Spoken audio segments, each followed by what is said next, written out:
Hello, my name is Professor Tracy. I am chair of the Economics Department and faculty director of Actuarial Science. I'm going to start by talking about economics majors. The key features of the degree are critical thinking and analytical skills.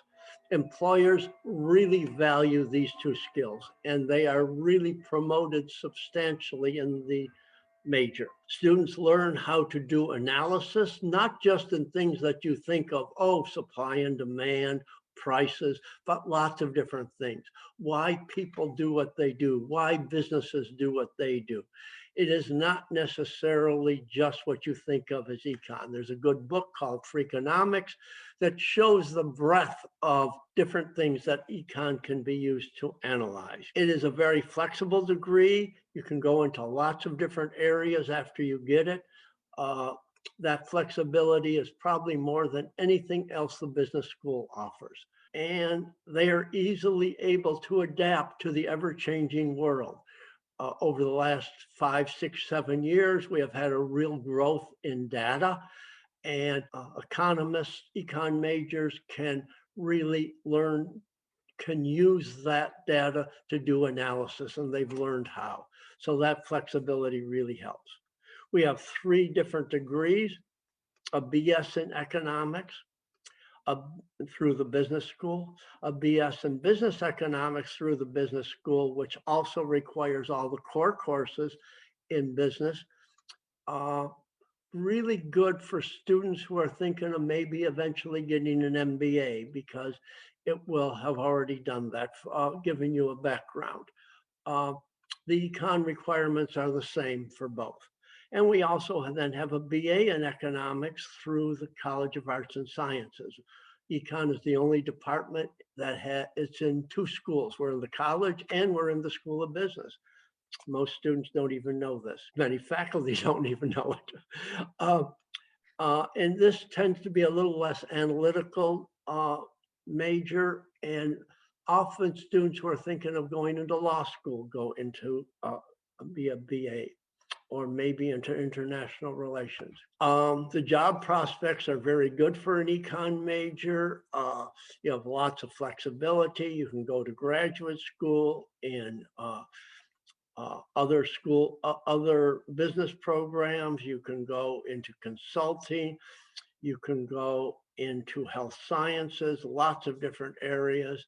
And you can certainly go into graduate school in a variety of places.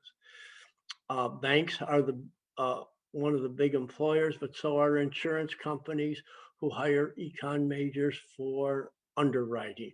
That is the analysis of somebody who wants to buy an insurance policy, making sure that the salesperson has put you into the right policy.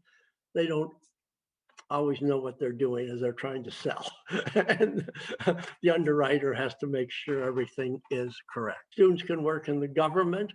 Local is more likely if with an undergraduate, but if you get a master's in econ, you often can go get a job at the state. At the federal level, it usually requires a PhD. We also can go and learn more from the Bureau of Labor Statistics, which has a analysis every year about job growth, and they're saying that econ majors are going to be growing, need for them faster than the national average. It is versatile, as I said. You can go to graduate school, you can go to get a job. You can generally do very well in the GMAT, LSAT, and GREs because of your critical thinking skills. And it is certainly really important if you're going to into politics, because you really learn how to look at things from a big picture. Starting salaries are pretty good in econ. At the upper end, it tends to be around low 50s to mid 50s, but it's quite easy if you're not quite at the high end of starting in the mid 40s. And you're going to learn that for actuarials that it's higher. It goes anywhere from about 55 to 70, depending on things that we're going to go into. This shows also what kind of other salaries you can have in other business fields. And you can see that actuary is over all of them. And econ is closer to the high end for some of them. So it works out really well. Now I'll talk a little about being an actuarial science major. Huge skills. This is considered probably one of the most difficult majors in the university. You take as much, the only major that has more math is a math major, more statistics is a statistics major, more high-level econ is an econ major. So as a result, you are taking a very, very difficult set of courses. On the other hand, you're rewarded with very high salaries, and half of our econ majors who enter OU have full rides through OU in what's called the Presidential Scholarship. Another quarter of them have about a 60% ride called the Distinguished Scholarship. We had our largest incoming class last year of 21 students. It is a very, very good degree for high achieving students. Some students think they're really good in math. They take their first set of calculus courses in the fall. And we always have a few who say, oh, I wasn't quite as good as I thought I was. And there's nothing wrong with that. Some stay as an actuary and get very good jobs. Some change their major. We'll go more into that shortly.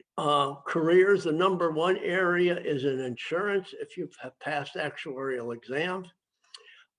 Next is consulting. And in consulting, you are generally talking about benefits, retirement packages. Not passing exams, often they go into risk management, and almost every major company has risk management departments that hire actuaries who haven't necessarily passed exams. I'll talk about them shortly. And on the other hand, started very good salaries. So there's a lot of real demand for actuaries. The positives are salary, 55 to 70 to start, 0% national unemployment rate. You control your own advancement. You have a series of exams. We usually we prepare you to study for 5 exams as on our program. We want students who want to go and get a job as an actuary to have passed 2 or 3. Passing 1 is necessary to get an internship as an actuary. An exam is difficult.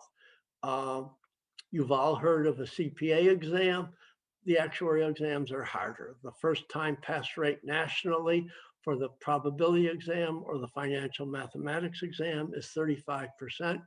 Oakland's is 50 for the P and 65 for the FM exam. So we do very well. Our second time pass rate is 95 for both. So, and almost all students who fail say, I didn't study enough.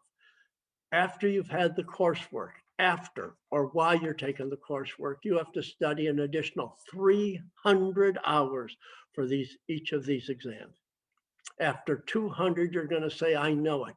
You do, but you'll fail because you don't know it fast enough. For the FP exam, you have 30 questions and you have 3 hours, and every one of the choices for the multiple choice you will get if you make one of the normal errors. So you cannot eliminate any of the 4 choices. So you have to know how to do every one, and you have to do them quickly.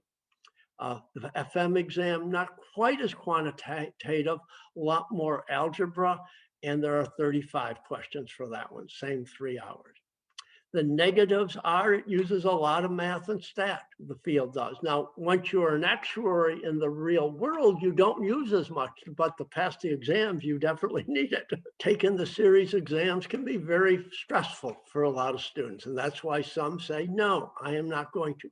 40% of our students never take an exam, but get very good jobs. If you are interested in more information, send me an email at tracy.oakland.edu. I do have a direct number. Right now, I'm not in the office very much, not a very useful number to call me at, but so an email is by far the best. And if you would like a copy of this PowerPoint, send me an email and I will send it to you. And I'll answer any questions at that time. Thank you very much.